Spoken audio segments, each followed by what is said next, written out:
नमस्कार हमारे प्रिय श्रोताओं, कुमार परिवार में आपका दिल से स्वागत है। यहाँ हम आपको एक ऐसी दुनिया में ले जाएंगे जहाँ डर और रहस्य का हर मोड़ आपको एक नई रोमांचक यात्रा पर ले जाएगा। यह जगह न केवल आपके दिल को छुएगी बल्कि आपकी रूह को भी झकझोर देगी। क्या आपने अभी तक हमारे चैनल को सब्सक्राइब किया है? अगर नहीं तो आपको एक शानदार अनुभव से चूकने का खतरा है। हमारे चैनल को सब्सक्राइब करें और इस अविस्मरणीय सफर का हिस्सा बने। हर एक कहानी, हर एक मोड़ आपको एक नई और अनोखी दुनिया से रूबरू कराएगा। एक ऐसी दुनिया जहां रहस्य और रोमांच से भरे पल आपको चौंका देंगे। और हां, बेल आइकन दबाना न भूले ताकि हमारी हर नई कहानी की अपडेट सबसे पहले आपके पास पहुंचे। अमित एक साधारण पिज्जा डिलीवरी बॉय था जो छोटे शहर के एक नामी पिज्जा आउटलेट में काम करता था। वह मेहनती था, लेकिन काम के लंबे घंटे और मामूली तनख्वाह उसकी जिंदगी को कठिन बना देते थे। रोज की तरह वह अपनी बाइक तैयार कर रहा था जब उसका मैनेजर उसे एक खास डिलीवरी के लिए बुलाता है। संध्या विला से ऑर्डर आया है, पता है ना कहां है? मैनेजर ने पूछा। अमित ने सुना था इस जगह के बारे में। शहर के बाहरी इलाके में स्थित यह पुरानी हवेली सुनसान और डरावनी थी। आसपास के लोग इसे भूतिया कहकर बुलाते थे। कहा जाता था कि वहां कुछ सालों से कोई रहता नहीं था। क्या कोई मजाक कर रहा है? अमित ने सहकर्मी से पूछा। नहीं भाई, वहां से सच में ऑर्डर आया है, लेकिन सुन, रात में वहां जाने की हिम्मत मत करना, एक सहकर्मी ने मजाकिया लहजे में कहा, लेकिन उसकी आवाज में हल्की दहशत झलक रही थी। अमित ने ऑर्डर उठाया और पैसे की तंगी के बारे में सोचते हुए खुद को समझाया, डरने की बात नहीं है, पिज्जा डिलीवर करो और जल्दी वापस आ जाओ। रात के 11:15 चुके थे। आसमान में काले बादल छाए हुए थे और हल्की ठंडी हवाएं चल रही थीं। उसने बाइक चालू की और सुनसान रास्ते पर निकल पड़ा। जैसे ही वह जंगल के रास्ते पर पहुंचा, चारों ओर अजीब सा सन्नाटा था। दूर दूर तक कोई गाड़ी या व्यक्ति नहीं दिख रहा था। केवल उसकी बाइक की आवाज उस वीराने में गूंज रही थी। बीच रास्ते पर उसने महसूस किया कि बाइक की हेडलाइट झपक रही है। अरे यार, अब यह भी खराब हो रही है, अमित बुदबुदाया। तभी उसे लगा जैसे किसी ने उसके कंधे पर हल्का सा हाथ रखा। वह तुरंत रुक गया और पीछे देखा, लेकिन वहां कोई नहीं था। अमित ने खुद को शांत करते हुए कहा, यह मेरी थकान की वजह से हो रहा है, बस जल्दी से डिलीवरी करो और घर वापस जाओ। आगे बढ़ते हुए उसने एक पुराना बूढ़ा आदमी देखा जो सड़क के किनारे बैठा था। बेटा, कहां जा रहे हो? बूढ़े ने धीमी और रहस्यमयी आवाज में पूछा। संध्या विला, अमित ने जवाब दिया। बूढ़े का चेहरा गंभीर हो गया। उसने धीरे से कहा, वहां मत जा, वह जगह सुरक्षित नहीं है। बहुतों ने वहां जाने की कोशिश की लेकिन लौटे नहीं। अमित थोड़ा असहज हुआ, लेकिन उसने बूढ़े की बात को नजरअंदाज कर दिया। आप चिंता मत कीजिए बाबा, मैं जल्दी वापस आ जाऊंगा, कहते हुए उसने बाइक तेज कर दी। बूढ़ा आदमी पीछे से चिल्लाया, जिन्हें वहां बुलाया जाता है वे लौट कर नहीं आते। अमित के मन में हल्का डर बैठ गया, लेकिन उसने हिम्मत जुटाई और आगे बढ़ गया। संध्या विला का दरवाजा खुलते ही अमित का दिल तेजी से धड़कने लगा।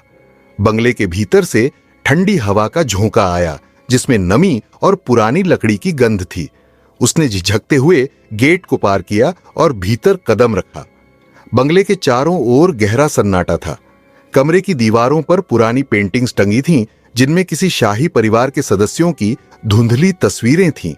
उनकी आंखें अजीब तरीके से अमित को घूर रही थीं।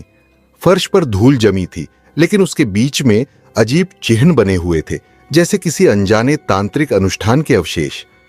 अचानक एक महिला की धीमी आवाज सुनाई दी, आओ, मैं तुम्हारा इंतजार कर रही हूं। अमित का शरीर ठंडा पड़ गया। उसने चारों तरफ देखा, लेकिन कोई दिखाई नहीं दिया। वह कांपते हाथों से पिज्जा का डिब्बा पकड़े धीरे धीरे आवाज की दिशा में बढ़ा। आवाज उसे बंगले के एक बड़े कमरे की ओर ले गई। कमरे के बीचों बीच एक लकड़ी की मेज थी और उसके पास एक महिला सफेद साड़ी में बैठी थी। उसके लंबे खुले बाल और झुका हुआ चेहरा उसे और भी रहस्यमय बना रहे थे। अमित ने डरते डरते कहा, मैडम, आपका पिज्जा। महिला ने बिना चेहरा उठाए जवाब दिया, इतनी देर क्यों कर दी? मुझे भूख लगी थी। उसकी आवाज में एक अनोखी गूंज थी जो कमरे की दीवारों से टकराकर और डरावनी हो गई। अमित ने पिज्जा मेज पर रखा और पैसे मांगने की कोशिश की। प्लीज पेमेंट कर दीजिए। महिला ने धीरे धीरे अपना चेहरा उठाया। अमित की नजरें जैसे ही उसके चेहरे पर गईं, उसकी रूह कांप उठी। उसका चेहरा विकृत था, उसकी आंखें खून की तरह लाल, होंठ काले और चेहरे पर जले हुए निशान। महिला ने हल्की हंसी में कहा, तुम जानते हो यहां से कोई जिंदा वापस नहीं जाता।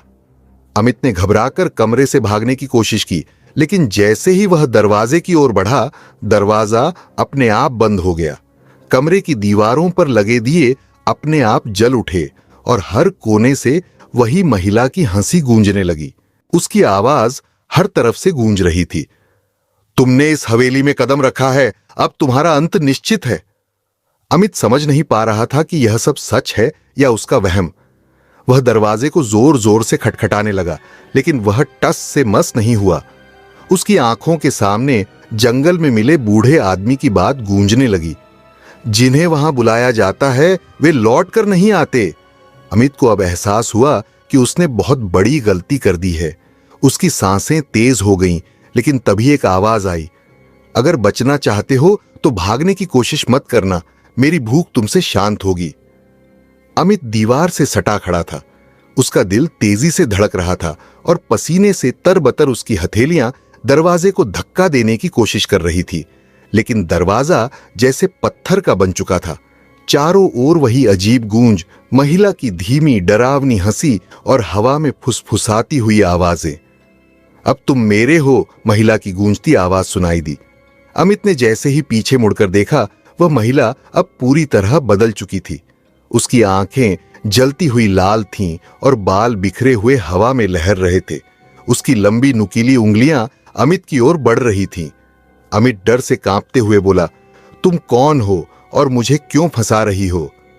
महिला ने धीरे धीरे अमित के करीब आकर कहा, मैं यक्षिणी हूं, इस जगह की अभिशप्त आत्मा। हर वो व्यक्ति जो इस हवेली में आता है मेरा शिकार बनता है, और अब बारी तुम्हारी है। अमित ने डर के बावजूद हिम्मत जुटाई और पूछा, तुम ऐसा क्यों कर रही हो? तुम्हारा क्या बदला है? महिला की गूंजती हंसी अचानक दर्द में बदल गई। वह कमरे के बीचों बीच खड़ी हो गई और उसकी परछाई अचानक दीवार पर बड़ी होकर चमकने लगी। दीवार पर एक दृश्य उभरने लगा, जैसे किसी पुराने समय की कहानी। सालों पहले मैं इसी गांव की एक साधारण लड़की थी। मेरी शादी की रात इस हवेली के जमींदार ने मुझे धोखे से बुलाकर मेरी हत्या कर दी। वह मेरी सुंदरता का लोभी था। जब मैंने उसकी बात नहीं मानी तो उसने मेरे परिवार को मार डाला और मुझे इस हवेली में कैद कर दिया। दीवार पर दिख रहा था कि कैसे एक खूबसूरत दुल्हन को रस्सियों से बांधकर एक कमरे में फेंका गया। उसकी चीखें दीवारों से टकरा रही थीं। उस दिन से मेरी आत्मा यहां भटक रही है। मैं हर उस पुरुष से बदला लेती हूं जो इस हवेली में आता है, क्योंकि कोई भी इंसान मुझे न्याय नहीं दिला पाया। अमित का गला सूख गया। वह जानता था कि वह ऐसी शक्ति से सामना कर रहा है जिसे रोक पाना असंभव था। अमित ने हिम्मत करके पूछा, तुम्हारी आत्मा को मुक्त कैसे किया जा सकता है? यक्षिणी ने गुस्से से उसकी ओर देखा और कहा, मुझे मुक्ति चाहिए थी, लेकिन अब मुझे सिर्फ बदला चाहिए। मैं हर उस पुरुष को मिटा दूंगी जो इस हवेली में आएगा। तभी दीवार पर एक और दृश्य उभरा। वह एक गुप्त कमरे का था, जहां एक छोटा सा तांत्रिक यंत्र रखा था। उसमें कुछ जली हुई हड्डियां और खून से लथपथ कपड़े रखे थे। यह जमींदार का कमरा था, यक्षिणी ने कहा। मेरी आत्मा तब तक मुक्त नहीं होगी जब तक ये हड्डियां और कपड़े जलाकर राख नहीं कर दिए जाते। लेकिन ऐसा करने की हिम्मत किसी में नहीं है, और जो भी कोशिश करेगा उसकी मौत निश्चित है। अमित को एहसास हुआ कि अगर उसे इस अभिशाप से बचना है तो उसे जमींदार के कमरे तक पहुंचना होगा। लेकिन यक्षिणी का बढ़ता क्रोध उसे वहां तक जाने नहीं देगा। वह यह भी समझ चुका था कि यक्षिणी उसे जिंदा नहीं छोड़ेगी। यक्षिणी धीरे धीरे उसके करीब आकर बोली, अब तुम्हें भी वही तकलीफ सहनी होगी जो मैंने सही थी। अमित ने जल्दी से कमरे के चारों ओर नजर दौड़ाई। उसे कहीं भागने का रास्ता नहीं दिखा। तभी एक कोने में उसे एक छोटी खिड़की दिखाई दी, जो शायद गुप्त कमरे की ओर जाती थी। अमित को संदूक की ओर बढ़ते देख यक्षिणी के चेहरे पर गुस्से की एक विकराल लहर दौड़ गई।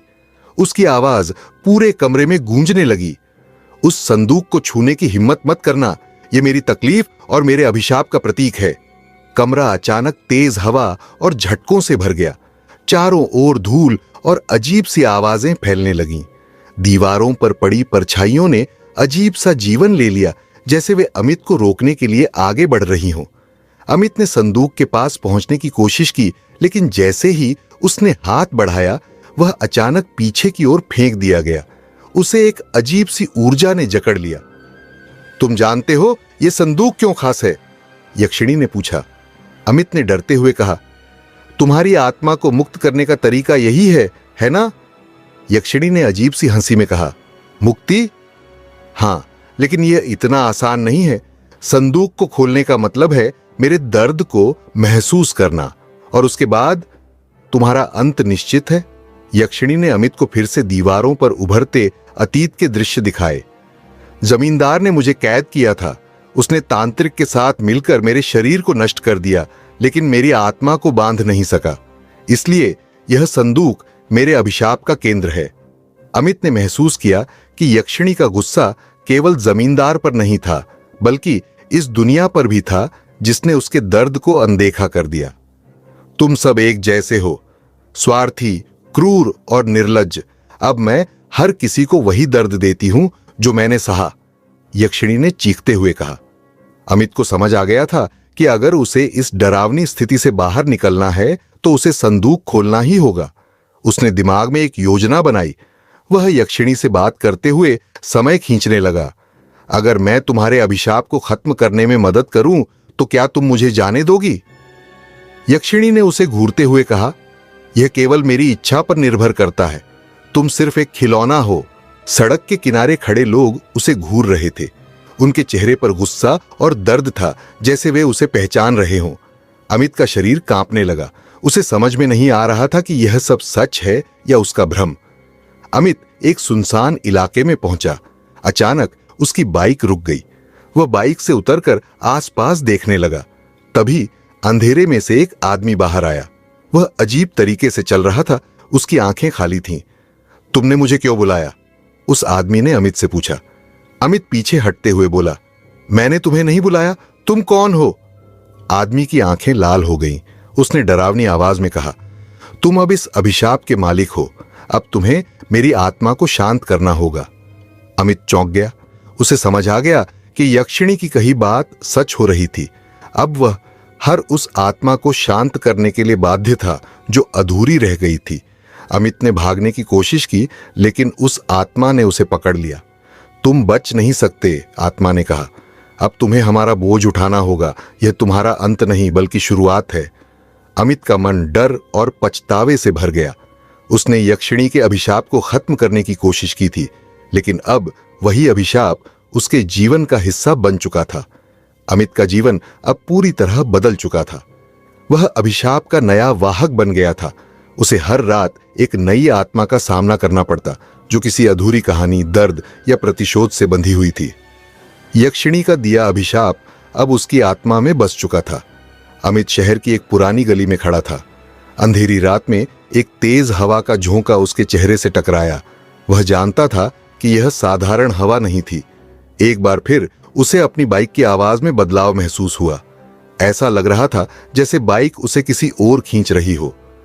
बाइक ने उसे शहर के एक पुराने गेस्ट हाउस तक पहुंचा दिया। गेस्ट हाउस उजाड़ था और वहां अजीब सन्नाटा फैला हुआ था। जैसे ही अमित ने दरवाजा खोला, भीतर से तेज ठंडक और सड़ने की बदबू आई। गेस्ट हाउस के अंदर अमित को एक पुराना रजिस्टर मिला। उसमें आखिरी एंट्री किसी रोहित नाम के व्यक्ति की थी, जो 10 साल पहले गेस्ट हाउस में ठहरा था और फिर कभी वापस नहीं गया। अमित ने दीवारों पर उभरे अजीब से निशानों और खून के धब्बों को देखा। तभी उसे पीछे से किसी के चलने की आवाज आई। तुम आ गए, एक धीमी लेकिन गूंजती हुई आवाज ने कहा। अमित ने पलटकर देखा। एक आदमी की छाया सामने खड़ी थी, लेकिन उसकी आंखें खाली थीं और चेहरा अजीब तरीके से बिगड़ा हुआ था। मुझे न्याय चाहिए, छाया ने कहा। अमित ने कांपते हुए पूछा, तुम कौन हो और मुझसे क्या चाहते हो? छाया ने अपनी कहानी सुनाई। मैं रोहित हूं। इस गेस्ट हाउस के मालिक ने मुझे धोखे से बुलाकर मेरी हत्या कर दी। मेरी आत्मा यहां फंसी हुई है। जब तक वह मालिक अपने किए का प्रायश्चित नहीं करता, मैं शांति नहीं पा सकता। अब तुम्हारा काम है कि मेरे दर्द को खत्म करो।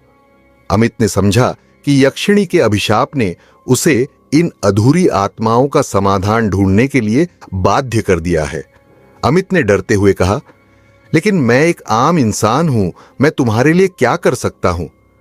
रोहित की आत्मा चिल्लाई, तुम अब आम इंसान नहीं हो, तुम अभिशाप का हिस्सा हो। तुम्हें मेरी हत्या का बदला लेना होगा। अमित को गेस्ट हाउस के मालिक का पता लगाना पड़ा। कई घंटों की खोज के बाद उसने पता लगाया कि वह आदमी शहर के एक पुराने मकान में रहता था। अमित रात में उस आदमी के घर पहुंचा। उसने दरवाजा खटखटाया। जब आदमी ने दरवाजा खोला तो वह डर गया। तुम कौन हो और यहां क्यों आए हो? उसने घबराकर पूछा।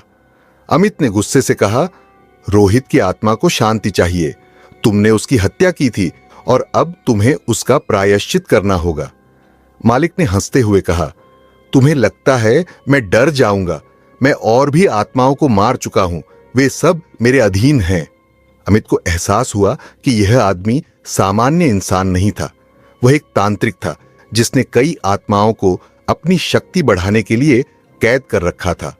अमित ने रोहित की आत्मा को पुकारा। रोहित की आत्मा गुस्से में वहां प्रकट हुई और तांत्रिक पर हमला कर दिया। लेकिन तांत्रिक ने एक मंत्र पढ़ा जिससे आत्मा बेबस हो गई। अमित ने तुरंत गेस्ट हाउस में मिले रजिस्टर का इस्तेमाल किया। उसने रोहित के नाम के साथ लिखे मंत्र को जोर से पढ़ा। मंत्र पढ़ते ही तांत्रिक चीखने लगा। उसकी शक्तियां खत्म होने लगीं और रोहित की आत्मा ने उसे खत्म कर दिया।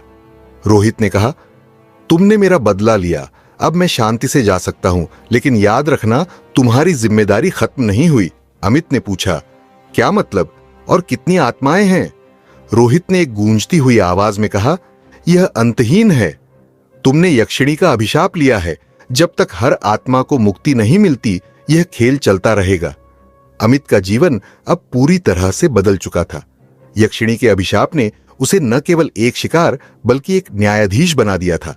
हर रात नए नए चेहरे, नए नए दर्द और अंतहीन कहानियां उसे घेरती और उसे उन आत्माओं को शांति दिलानी होती। लेकिन अब उसे एहसास हो रहा था कि यह खेल कभी खत्म नहीं होने वाला था। सड़क के किनारे खड़े लोग उसे घूर रहे थे। उनके चेहरे पर गुस्सा और दर्द था, जैसे वे उसे पहचान रहे हों। अमित का शरीर कांपने लगा। उसे समझ में नहीं आ रहा था कि यह सब सच है या उसका भ्रम। अमित एक सुनसान इलाके में पहुंचा।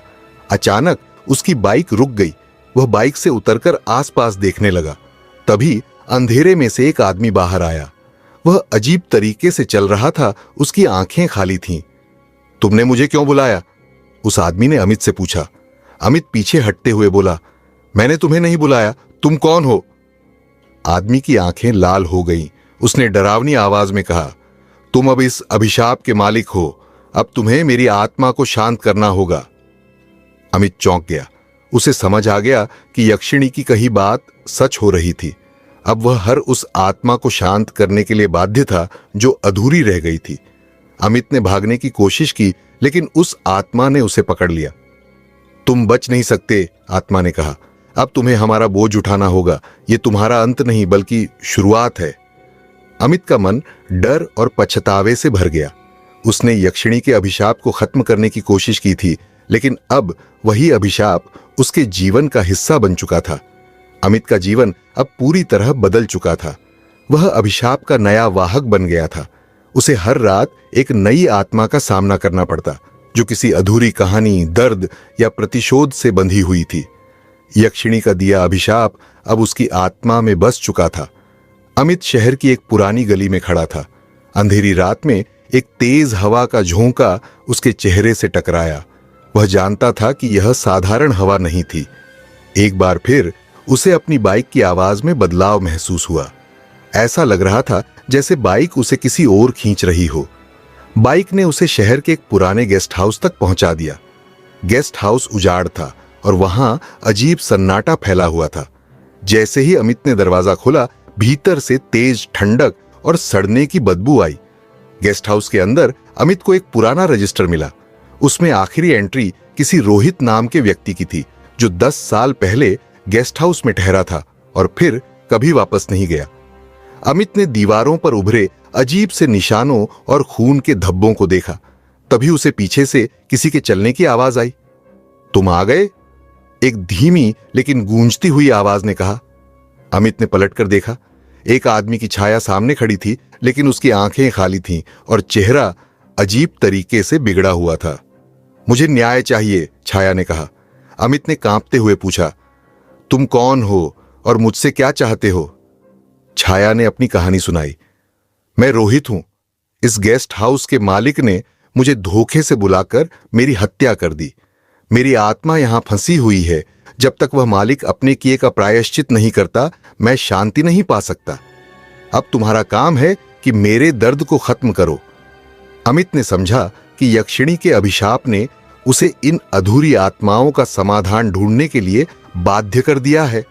अमित ने डरते हुए कहा, लेकिन मैं एक आम इंसान हूं, मैं तुम्हारे लिए क्या कर सकता हूं? रोहित की आत्मा चिल्लाई, तुम अब आम इंसान नहीं हो, तुम अभिशाप का हिस्सा हो। तुम्हें मेरी हत्या का बदला लेना होगा। अमित को गेस्ट हाउस के मालिक का पता लगाना पड़ा।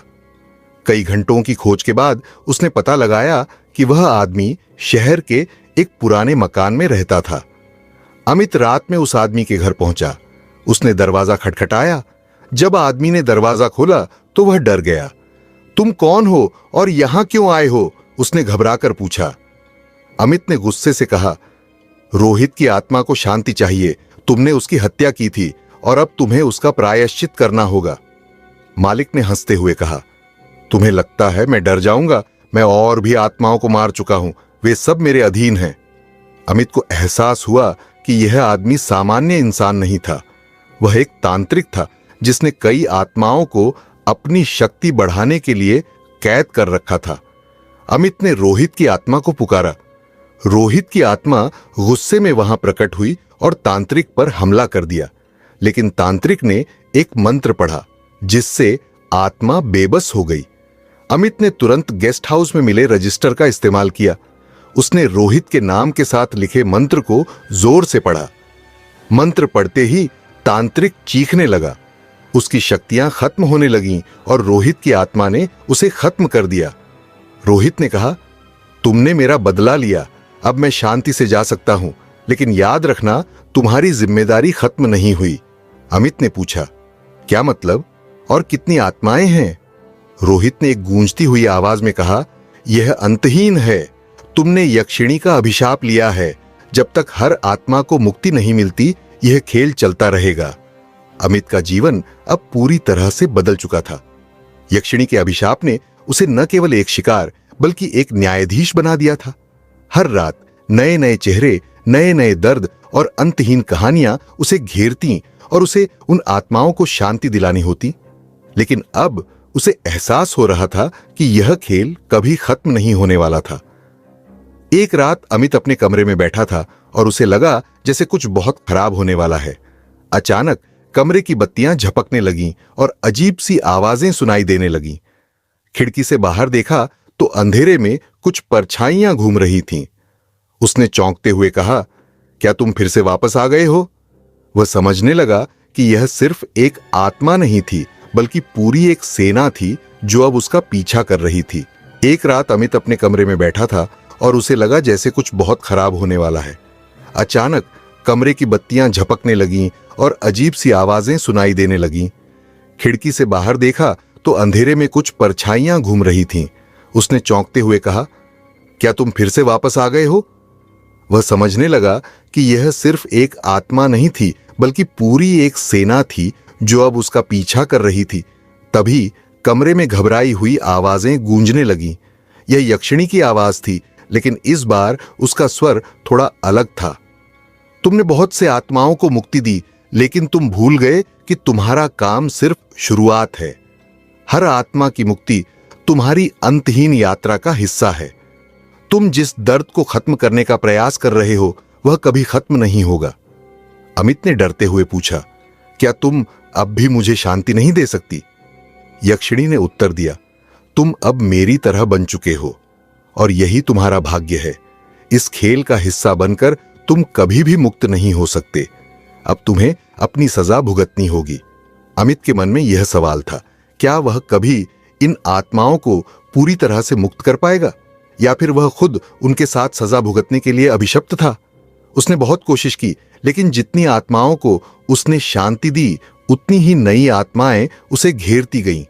वह एक पल के लिए शांत बैठा और फिर उसने सोचा, क्या मैं कभी भी शांति पा सकता हूं, या यह मेरी सजा बन चुकी है? तभी एक और चेतावनी आई। तुमने कभी सोचा है, जब कोई आत्मा मुक्त होती है तो वह अपना बोझ किसी और को सौंप देती है?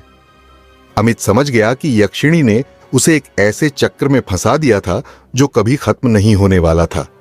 अमित ने तय किया कि अब वह इस चक्र को समाप्त करेगा। वह एक आखिरी बार उस गेस्ट हाउस में वापस गया जहां उसने रोहित की आत्मा को मुक्ति दी थी। उसने पूरी तरह से अभिशाप को समाप्त करने के लिए एक तांत्रिक पुस्तक निकाली और उसमें बताए गए मंत्रों का उच्चारण शुरू किया। वह जानता था कि यह जोखिमपूर्ण था, लेकिन उसे यकीन था कि अब इसे रोकने का यही एकमात्र तरीका था। जैसे ही मंत्र उसकी जुबान से बाहर आया, गेस्ट हाउस की दीवारों पर एक तेज रोशनी फैलने लगी। दीवारें कांपने लगीं और अचानक यक्षिणी की भयानक हंसी गूंजने लगी। तुम अब मेरे ही खेल का हिस्सा हो अमित, तुम मेरी तरह हो गए हो। लेकिन अमित ने अपनी आवाज को और मजबूत किया। मुझे इससे कोई फर्क नहीं पड़ता, मैं इस चक्र को समाप्त करूंगा, चाहे मुझे कितना भी दर्द सहना पड़े। उसने मंत्र का उच्चारण तेज कर दिया और अचानक गेस्ट हाउस का पूरा वातावरण बदलने लगा। यक्षिणी की आवाजें फीकी पड़ने लगीं और रोशनी और अंधेरे के बीच एक संघर्ष छिड़ गया। अंततः अमित ने महसूस किया कि यह उसका आखिरी मौका था। उसने गहरी सांस ली और अंत में मंत्र का अंतिम वाक्य उच्चारण किया, अब तुम सभी को शांति मिले। एक गहरी खामोशी छा गई। अमित की आंखों में आंसू थे, लेकिन वह जानता था कि अब वह मुक्त हो चुका था। कमरे में छाए अंधेरे ने अचानक उजाला पकड़ लिया। यक्षिणी की हंसी अब सुनाई नहीं दे रही थी। अमित ने धीरे से आंखें खोलीं। वह अब अभिशाप से मुक्त था, लेकिन जैसा कि उसने सोचा था, यह उसकी पूरी यात्रा का अंत नहीं था। यक्षिणी की चेतावनी उसके कानों में गूंज रही थी, तुमने इस चक्र को खत्म किया, लेकिन कुछ और चक्रों का इंतजार है। यह खेल कभी खत्म नहीं होगा। यह कहानी यहीं समाप्त होती है, लेकिन जीवन के हर मोड़ पर एक नई चुनौती और एक नई शुरुआत की संभावना बनी रहती है। प्रिय दर्शकों, हम आशा करते हैं कि इस रोमांचक यात्रा ने आपके दिल में एक नई उमंग और उत्सुकता का संचार किया होगा। तो हमें जानकर खुशी होगी कि हमारी यह कहानी आपके दिल तक पहुंच पाई। क्या आपने इसे महसूस किया? क्या आपके मन में भी किसी रहस्य की हलचल उठी? हम बेसब्री से इंतजार कर रहे हैं कि आप हमें अपने विचार और प्रतिक्रियाएं कमेंट्स में जरूर साझा करें। अगर आप हमारे चैनल पर नए हैं तो क्या इंतजार कर रहे हैं? इस बेहतरीन यात्रा का हिस्सा बनने के लिए हमारे चैनल को सब्सक्राइब करें और हां, बेल आइकन भी दबाना न भूलें, ताकि हमारी हर नई और रोमांचक कहानी सीधे आपकी स्क्रीन तक पहुंचे। अब इस दिलचस्प सफर को जारी रखें और अगले अद्भुत रहस्यों का आनंद लें। हम जल्द ही फिर लौटेंगे और इस बार हम आपको और भी गहरे और अनोखे रहस्यों के संसार में लेकर जाएंगे।